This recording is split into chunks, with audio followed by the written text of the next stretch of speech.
मत्कुंज विहारे नमः। श्री स्वामी हरिदास विजय तीर्थराम।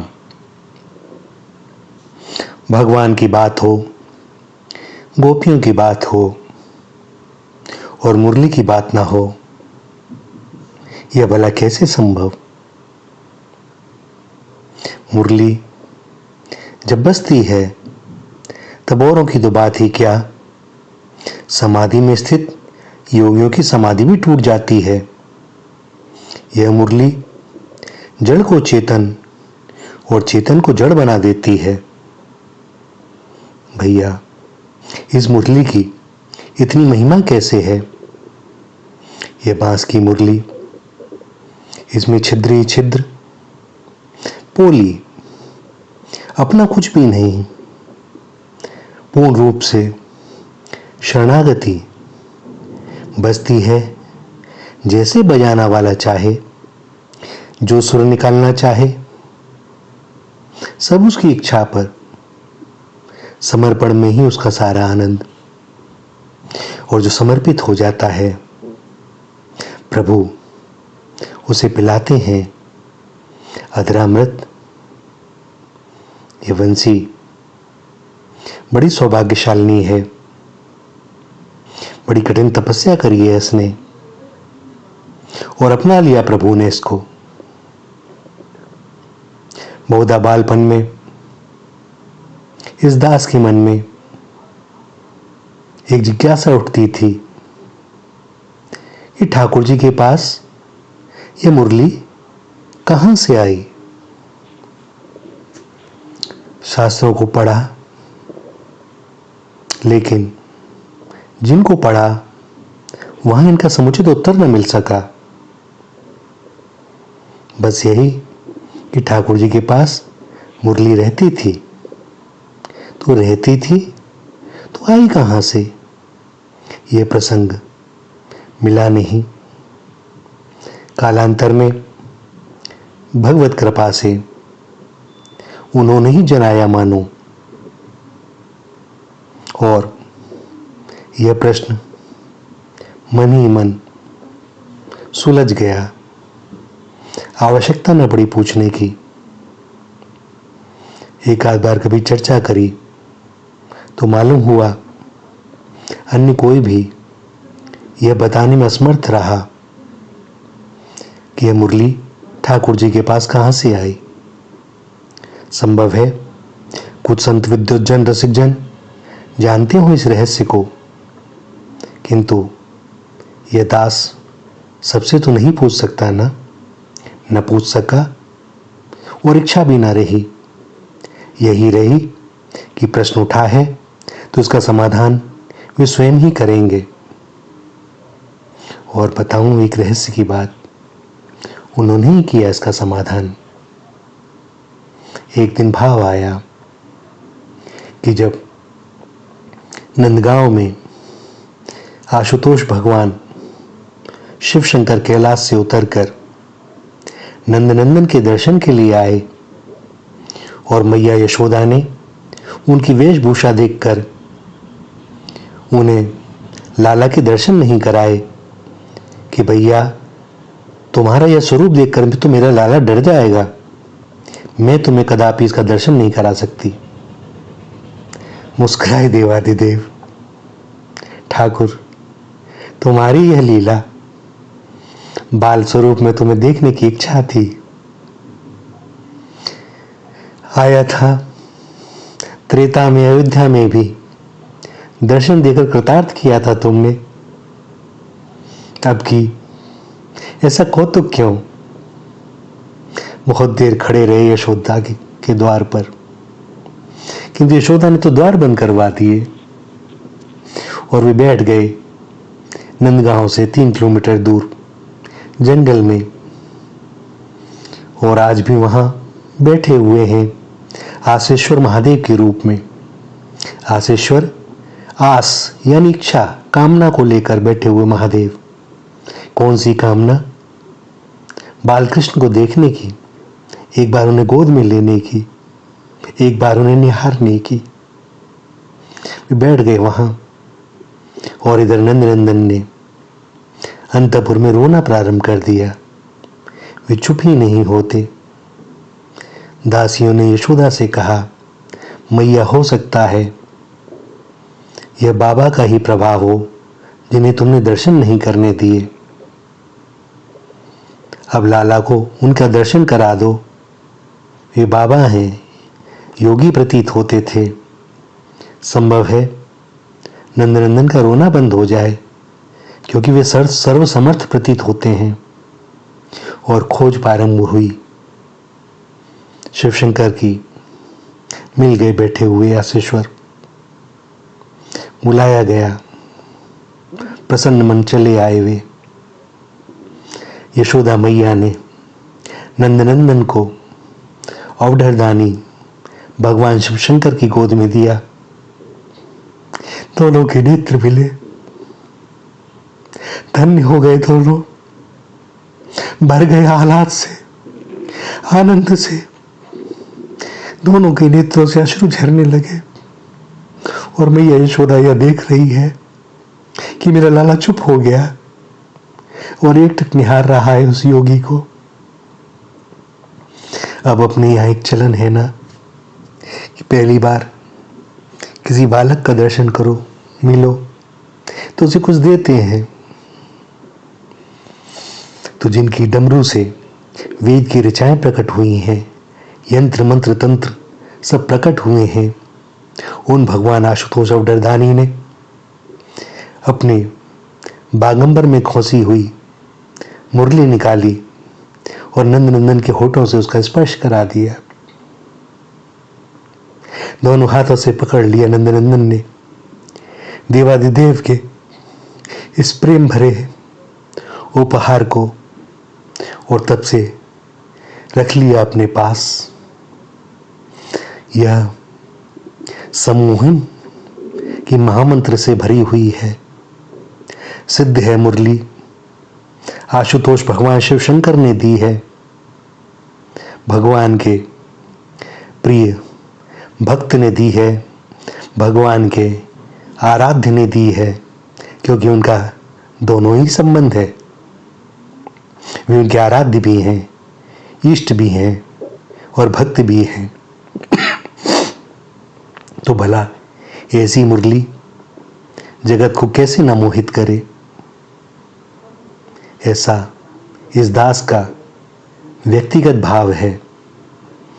यह कहीं लिखा हो नहीं मालूम, मूढ़ हूं, यह आग्रह नहीं कि आप इसे सत्य ही माने, क्योंकि अंतिम सत्य तो केवल वे ही जानते हैं।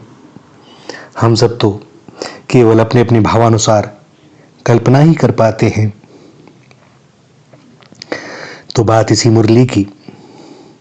एक बार एक गोपी ने व्यंग से मुरली की महिमा गाते हुए कहा,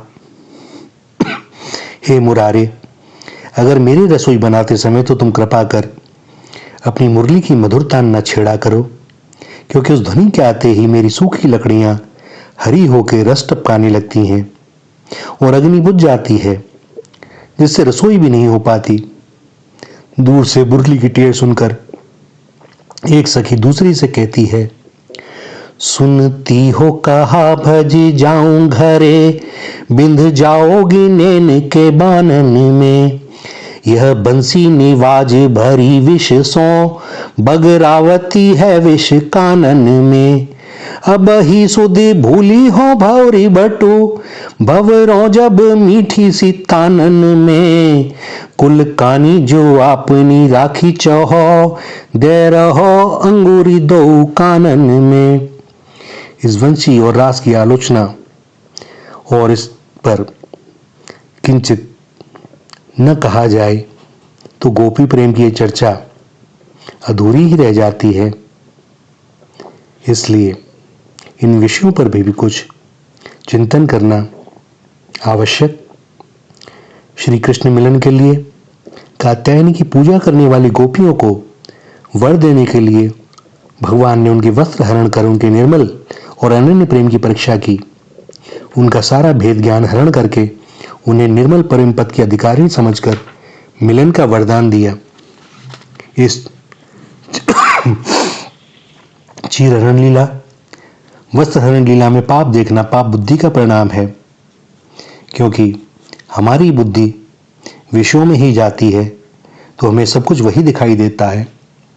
वस्तुतः जीवात्मा का परमात्मा के सामने कोई पर्दा नहीं रह सकता, और जब तक पर्दा है तब तक ऐक्य नहीं हो सकता। आत्मा न स्त्री है न पुरुष, और पुरुष कोई है तो एकमात्र परमात्मा, उनके अतिरिक्त कोई है ही नहीं। तो जहां भी पर्दा है वहां माया का प्रभाव है, और प्रेमी प्रेमास्पद में कोई पर्दा रह जाए यह भला कैसे संभव? प्रेम तो संभव ही नहीं, और देह से प्रेम का कोई संबंध भी नहीं।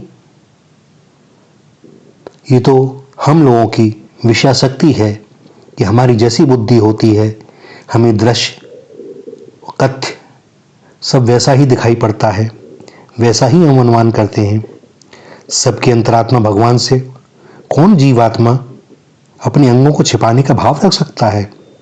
और किस देह का? जो देह उन्होंने ही दी है, उनसे क्या छिपाओगे? हम जब तक छिपाते हैं तब तक परमात्मा को परमात्मा समझकर अपने पृथकत्व का अभिमान बनाए रखते हैं। हम अलग हैं, परमात्मा अलग है। और चीरहरण से गोपियों का यह मोह भंग होता है कि भगवान से कुछ छुपाना भी है। वे अलग हैं, उन्होंने श्री कृष्ण को परमात्मा समझा, और जीव भाव से वे अभिमान के पर्दे को तोड़कर माया के वस्त्रों से सर्वथा रहित होकर सर्वात्म रूप प्रभु के सामने आ गई। यह बड़ी गूढ़ और चिंतन प्रधान लीला है।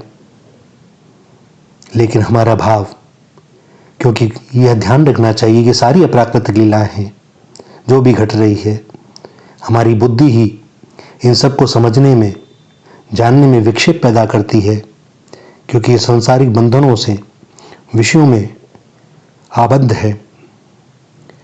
इसके चीरहरण लीला के कुछ दिनों बाद शरद पूर्णिमा आई, भगवान के मिलन का दिन आया। शारदीय रजनी, सुधांशु की सुधामयी मधुर किरणें, उद्दीपन भावों से गोपियों के हृदय में एक अलग आकांक्षा जाग उठी, मानो उनका हृदय किसी अलभ्य वस्तु को चाहने लगा, और यह थी श्री कृष्ण मिलन की कामना। और भगवती कात्यायनी ने यह वर भी दिया था। और बस इसी समय श्री यमुना पुलिन पर श्री कृष्ण की भुवन मोहिनी मुरली बज उठी। शारद सुधाकर की ज्योत्सना में नील यमुना के निर्मल सहकत में मंदानील से आंदोलित माधवी कुंज में आत्माराम पूर्ण काम योगेश्वर नित्य नटवर वर मोहन की मधुर मुरली से विश्व विमोहन प्रेम के आह्वान का आनंद वर्धक आनंददायक संगीत प्रारंभ हो गया। मुरली प्राणवाद्य है। यह मुरली में श्वासों को फूंक कर बजाया जाता है, और जब भगवान श्री कृष्ण इस मुरली में अपने प्राणों को फूंक दें और उससे वह स्वर प्रकट हो तो भला कौन न सम्मोहित हो जाए। किंतु गोपियां ही सम्मोहित क्यों होती हैं? भैया, उनका चित्त उन्हीं में लगा हुआ है, और जिसका चित्त जहां लगा हुआ है वही तो उस भाव को समझ सकता है। ब्रजवासी गोपजन उनकी मुरली की ध्वनि को नहीं सुन पाते, क्योंकि वे संसार में भी रमे हुए हैं। उनका सखा भाव और बालक का भाव है नंदनंदन के प्रति, किंतु गोपियों के लिए तो सर्वस्व वे ही सब कुछ हैं। सारे जितने भी संबंध हैं उनके उन्हीं से, उन्हीं तक, और किससे संबंध रखें। जिस प्रकार हमारे पास यदि कोई मोबाइल नंबर है और दूसरा उस नंबर को डायल करता है तो हमारे फोन की घंटी बज उठती है, किंतु हमारे ही घर में अन्य पारिवारिक सदस्यों के पास यदि घर में 5-6 मोबाइल भी हैं तो किसी अन्य की घंटी नहीं बजती, क्योंकि जिसको संकेत दिया गया है केवल वही उस ध्वनि को सुन सकता है। उसी से बातें हो सकती हैं, उसी से बात करी जा रही हैं। इसी प्रकार से भगवान की मुरली केवल गोपियों को ही सुनाई देती है, और सुनाई देती है उन सबको जिनकी बुद्धि श्री मदन मोहन श्याम सुंदर आनंद कंद के श्री चरणों में ही लगी हुई है। मुरली के स्वर के कानों में पड़ते ही समस्त ब्रज वनिताओं का मन श्री कृष्ण में हो गया। वे उसी समय सब कुछ छोड़कर अपने प्रीतम श्री कृष्ण के पास चली गईं। उतावली के कारण किसी ने किसी को साथ लेने का भी कोई प्रयत्न नहीं किया, अर्थात सब अलग अलग जो जिस अवस्था में थी उस अवस्था में सब कुछ भूलकर दौड़ पड़ी यमुना पुलिन की ओर। उस समय वे इतने वेग से चली कि सारे रास्ते उनके कानों के कमनी कुंडल हिलते रहे। अनंग के बढ़ जाने पर वे अपने अपने पतियों के पास ना जाकर श्री कृष्ण के पास क्यों गई? इसमें कारण है कि उनका अनंग लौकिक काम नहीं था। श्री कृष्ण मिलन की योगी जन दुर्लभ प्रबल कामना थी, जो किसी अंग वाली न होने पर भी बड़ी प्रबल थी और जिसने उनको बरबस श्री कृष्ण की ओर दौड़ने को बाध्य कर दिया। वंशी ध्वनि अखंड आनंद प्रदान करने के लिए भगवान का अनिवार्य निमंत्रण था। उसे वो भला कैसे टाल देती? उसे कोई भी नहीं टाल सकता भैया। वह वंशी कैसे बजी? उसकी ध्वनि कहाँ तक गई? वंशी का पवित्र संगीत अपनी सुधामयी स्वर लहरी से समस्त वृंदावन को आप्लावित करता हुआ आकाश में पहुंचकर जलद समूह को स्तंभित करता हुआ, स्वर्ग में देवगायक तुम्बुरु को पुनः पुनः चकित करता हुआ, ब्रह्मलोक में सनन्नादि महामुनियों की निर्मल ब्रह्म की निर्भीक समाधि को भंग करता हुआ, स्वयं प्रजापति ब्रह्मा को विस्मित करता हुआ यह ऊर्ध्वलोक में अपनी विजय पताका फहराकर नीचे पाताल की ओर चला और वहां राजा बलि को चौंकाकर, नागराज अनंत शेषनाग के सहस्त्र फणों को कपाकर, अखिल ब्रह्मांड कटाह को भेदकर श्री कृष्ण का वह वंशी संगीत चहुओर फैल गया। परंतु इतने पर भी इस आह्वान संगीत को सुना भक्तों ने ही, और वे उसी समय उसी ओर दौड़ चले। अब भी श्याम की वंशी वैसे ही बजती है और आज भी प्रेमी भक्त अब भी उसे ऐसे ही सुनते हैं। नंददास जी कहते हैं, सुनत चली ब्रज बधु गीत धुनि को मारक गही, भवन भीत द्रुम कुंज पुंज कि तहु अटकी नहीं, नाद अमृत को पंथ रंगीलो सुच्छम भारी, तेही मग ब्रज तिय चले आन को नहीं अधिकारी। वे मुरली की ध्वनि को लक्ष्य करके उन्मत्त की भांति चली। वे अपने वश में नहीं है, मानुवंशी की ध्वनि खींच रही है उनको अपनी ओर और वे विवश सी चली जा रही हैं और भगवान श्री कृष्ण के चरण प्रांत में जा पहुंची। और भगवान यहाँ भी अपने कौतुक से बाज नहीं आते, वे यहाँ भी परीक्षा करते हैं। प्रेम में बार बार परीक्षा होती है कि वास्तव में प्रेम है या शमशान वैरागी है। भगवान बार बार यह देखते हैं, तो उन्होंने सोचा कि यह देखना चाहिए कि गोपियों का किसी सांसारिक विषयों में मन आसक्त है या नहीं, और वे श्री कृष्ण को साक्षात भगवान समझती हैं या नहीं। इसलिए भगवान ने पहले पहले उनसे कहा, हे महाभागाओ, तुम्हारा स्वागत है, कहो मैं तुम्हारा क्या प्रिय करूं? ब्रज में सब कुशल तो है, इस समय अपने यहाँ आने का कारण तो बताओ। गोपियां भगवान की वाणी सुनकर मुस्कुरा दी, कुछ बोली नहीं। भगवान फिर बोले, हे सुंदरियों, देखो रात्रि बड़ी घोर है, इसमें बहुत समय से भयानक जीव इधर उधर घूम रहे हैं, इसलिए तुम लोग तुरंत ब्रज को लौट जाओ। स्त्रियों का यहाँ अधिक देर तक ठहरना ठीक नहीं। गोपियां अब भी मौन साधे उन्हीं को देख रही हैं। भगवान ने फिर कहा, तुम्हें घर में न देखकर तुम्हारे माता पिता पुत्र भाई और पति आदि तुम्हें ढूंढते होंगे। तुम यहाँ ठहर कर अपने घर वालों को व्यर्थ ही घबराहट परेशानी में न डालो। यहाँ भगवान ने सांसारिक अति निकट के संबंधियों की बात दिलाकर यह जानना चाहा कि देखें गोपियों के मन में उनके प्रति मोह है, उनसे भय है या नहीं। ये माइक जगत में ही है या ईश्वराभिमुखी हैं। परंतु गोपियाँ तो इस परीक्षा में पास हो गई। ऋषि पत्नियां यही इसी प्रसंग पर घर लौट गई थीं, किंतु गोपियां कुछ नहीं बोली। उनके चित्त में संसार की आत्मीयता का कुछ भी मोह जागृत नहीं हुआ। वे तो भगवान परमात्मा श्री कृष्ण के प्रेम में डूब रही थीं। चांदनी रात की सुंदर शोभा को देखकर गोपियों के मनों में श्री कृष्ण प्रेम जागा था। यह जागृति लौकिक थी या दिव्य, इसको जांचने के लिए फिर भगवान ने कहा, तुम रजनीश की रश्मियों से रंजित और यमुना जल के स्पर्श से शीतल, मंद मंद पवन की गति हिलते हुए नव पल्लवों से सुशोभित एवं कुमुद कुसुम मंडित मनोहर इस वृंदावन की शोभा को देख चुकी हो। अब हे सतियो, देर ना करो, तुरंत ही ब्रज लौट जाओ और अपने अपने पतियों की सेवा करो। देखो बालक और तुम्हारी गायों के बछड़े रो रहे होंगे, जाकर दूध पिलाओ और गायों को दूहो। सती स्त्री के लिए पति सेवा से बढ़कर और कौन सा महत्व का कार्य हो सकता है। भगवान ने सती संबोधन करके उनके गोपियों को उनके पतियों की याद दिलाई। माता को पुत्र और ग्वालिनों को गौ बछड़े बड़े प्रिय होते हैं। उनका भी करुण शब्दों में स्मरण कराया। इनका मन पति पुत्रों में है या सबसे विरक्त होकर केवल मुझ भगवान में ही है, यह जानने के लिए भगवान ने इतनी बातें कही। गोपियां अब भी कुछ नहीं बोली। अब की बार अपने वाह सौंदर्य की महिमा दिखलाकर यह जानने के लिए कि ये केवल सौंदर्य पर ही मोहित हैं या मुझे ईश्वर समझकर कहाँ आई हैं, भगवान ने कहा, यदि तुम मेरे स्नेह के कारण आसक्त चित्त होकर मुझे देखने आई हो तो कोई दोष की बात नहीं, क्योंकि मुझको देखकर सभी प्राणी प्रसन्न होते हैं। परंतु हे कल्याणियों, पति और उसके बंधुओं की निष्कपट भाव से सेवा करना तथा संतान का पालन पोषण करना ही स्त्रियों का परम धर्म है। जिन स्त्रियों को शुभ गति पाने की इच्छा हो, वे अपने आपात की पति का किसी भी प्रकार त्याग ना करें, चाहे वह बुरे स्वभाव वाला, अभागा, वृद्ध, मूर्ख, रोगी या निर्धनी क्यों ना हो। कुल स्त्रियों के लिए जार की सेवा करना सर्वथा निंदनीय है। इससे स्वर्ग की प्राप्ति नहीं होती, संसार में अपकीर्ति होती है और यह अत्यंत ही निंदनीय और भयदायक कार्य है।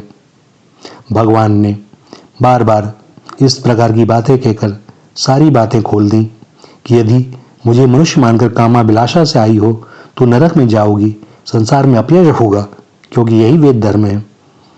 जब इसके बाद भी गोपियां नहीं हिली, मौन रही, कुछ ना कहा, तब भगवान ने फिर कहा, मेरे गुण, श्रवण, दर्शन, ध्यान और कीर्तन से मुझ में जैसा प्रेम होता है वैसा पास रहने से नहीं होता, इसलिए तुम अपने घरों को लौट जाओ। परंतु गोपियां नहीं लौटती। ऋषि पत्नियां इसी बात पर लौट गई थीं, क्योंकि उन्होंने भगवान श्री कृष्ण को भगवान तो जान लिया था, परंतु घरों में उनकी ममता थी। गोपियां संसार से सर्वथा वैराग्यवती और भगवान की महिमा से पूर्ण परिचित थीं। बात है ना, जानत तुम्हें हो ही जाए, जिसको उन्होंने स्वयं जना दिया हो, अब वो और किसको जाने। वो गोपियां इस बात को जानती हैं कि भगवान समस्त जगत के आत्मा है, हमारे पतियों के, हमारे पुत्रों के और हमारे भी सबके एकमात्र आत्मा है। जगदात्मा भगवान में जारपने की कल्पना भी नहीं की जा सकती। बड़े से बड़े ऋषि मुनि, तपस्वी, योगी संसार के सारे बंधनों को तोड़कर सबसे उपराम होकर जिन सच्चिदानंद घन प्रभु की प्राप्ति चाहते हैं, वही साक्षात परमात्मा सुंदर प्रीतम के रूप में हमारे सामने खड़े हैं। उन्हीं के चरणों में हम उपस्थित हैं। अब इन्हें छोड़कर कहीं जाना मूर्खता नहीं तो और क्या है। अतः प्रेम में गोपियां आंखों में आंसू भरकर प्रणय कोप के कारण गदगद हुई वाणी से बोली, हे सर्वव्यापक, आपको ऐसे कठोर शब्द नहीं कहने चाहिए। हम अन्य समस्त विषयों को छोड़कर एकमात्र आपके चरण कमलों में ही अनुरक्त हैं। अतः जिस प्रकार आदि पुरुष श्री नारायण मुमुक्षुओं को अपनाते हैं, आप भी हम लोगों को उसी प्रकार ग्रहण कीजिए, कभी त्यागिए नहीं। हे कृष्ण, आप स्वयं धर्म को जानने वाले हैं। आप सबसे बढ़कर धर्म तो आपके चरणों का आश्रय है, फिर आप धर्मविद होकर कैसे हमें लौट जाने को कहते हैं। आपने जो कहा कि पति, पुत्र और बंधु बांधवों की सेवा करना ही स्त्रियों का धर्म है, सो यह उपदेश आप ईश्वर में ही रहे, क्योंकि इस उपदेश के आश्रय आप ही हैं। आप ही धर्म की अंतिम गति हैं। पति, पुत्र आदि समस्त देहधारियों के आप ही प्रिय बंधु और आत्मा हैं। निश्चय ही आप केवल यशोदा के पुत्र नहीं हैं, बल्कि आप समस्त देहधारियों के अंतःकरण के साक्षी हैं। हे सखे, ब्रह्मा जी की प्रार्थना से आपने संपूर्ण जगत की रक्षा के लिए यदुकुल में अवतार लिया है। अब आप हमें छलिए नहीं। आप साक्षात परमेश्वर हैं। आपके बिना पति, पुत्र आदि किसी की भी सत्ता की कोई संभावना भी नहीं है। सबके आश्रय, सबकी गति, समस्त धर्मों का अधिष्ठान, ईश्वरों के ईश्वर आपको छोड़कर हम कहाँ जाएं और क्यों जाएं। गोपियां इस बात को जानती थीं कि भगवान श्री कृष्ण पूर्ण पुरुषोत्तम विज्ञानानंद घन विश्वात्मा परमेश्वर हैं। परमेश्वर ही सबके आत्मा और चरम गति हैं।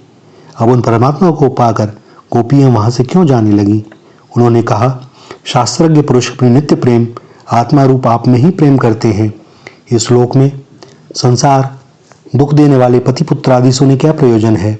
अतः हे परमेश्वर, आप हम पर प्रसन्न होइए, हमारे चिरकाल की आशालता को काटिए नहीं।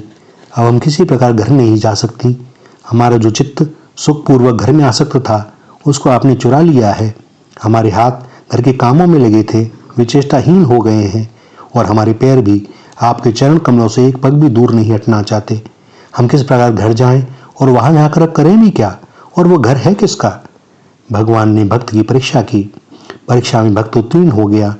तब उसे मनोवांछित फल दिया। योगेश्वर भगवान ने आत्माराम होकर गोपियों के साथ आत्मरमण किया। इसके बाद भगवान एक बार फिर अंतर्ध्यान हो गए। पीछे से गोपियां भगवान के दर्शन से व्याकुल होकर भगवान को ढूंढती रहीं और विविध विलाप करती रहीं। कुंज कुंज ढूंढत फिरी, खोजत दीनदयाल, प्राणनाथ पाए नहीं, बिकल भई ब्रजबाल। हे भगवान श्री गोविंद, आपकी चरण रज अत्यंत पवित्र है। ब्रह्मा, शिव, रमा आदि भी इसको मस्तक पर धारण करते हैं। हम लोग भी इसे मस्तक पर धारण करें। यूं कहते कहते वे श्री कृष्ण में तन्मय होकर श्री कृष्ण की सी लीलाएं करने लगी। यही विधि बन बन ढूंढी, बूझी उन्मत्त की नाई, करन लगी मन हरन लाल लीला मन भाई। मोहन लाल रसाल की लीला इन्हीं सो हैं, केवल तन्मय भई कहूँ, न जाने हम को हैं। देह सुध भूल गई। कोई कृष्ण बनी हुई है, कोई और कुछ बना हुआ है। वो पूतना लीला और बाकी जितनी भी ब्रज की गोवर्धन लीला है, गोचारण लीला है, उन सबको बार बार स्मरण करती हैं और इस लीला को प्रकट कर रही हैं।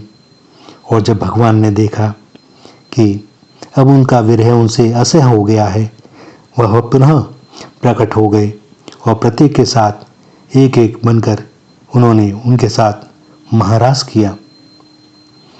भगवान ने योग माया को आश्रित करके रमण की इच्छा की। भगवान की यह लीला परम दिव्य लीला है। इसमें लौकिक कामगंध को जरा भी स्थान नहीं है। भगवान शब्द से ही सिद्ध होता है कि भगवान में औपत्य नहीं हो सकता, क्योंकि वे सबके आत्माराम हैं। हम चिंतन करें, मनन करें।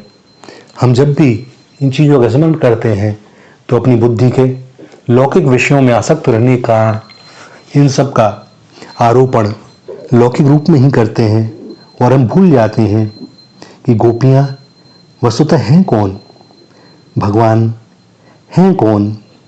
ये लीला हमें उपदेश देती है, हमें चिंतन मनन के लिए अवसर देती है कि काम क्या है, हम उसे समझें और विषय भोगों से मुक्त होकर भगवान के श्री चरणों में लगें।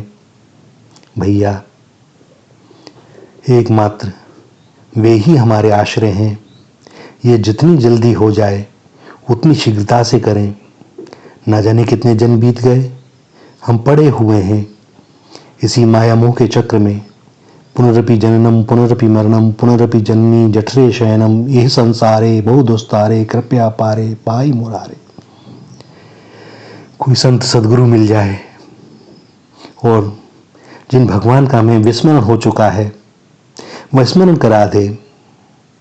जैसे हनुमान जी महाराज परम बलशाली, परम ज्ञानवान, किंतु बालपन में ऋषियों ने उन्हें श्राप दिया कि जब तक कोई आपको आपके बल का स्मरण नहीं कराएगा आप भूले रहेंगे।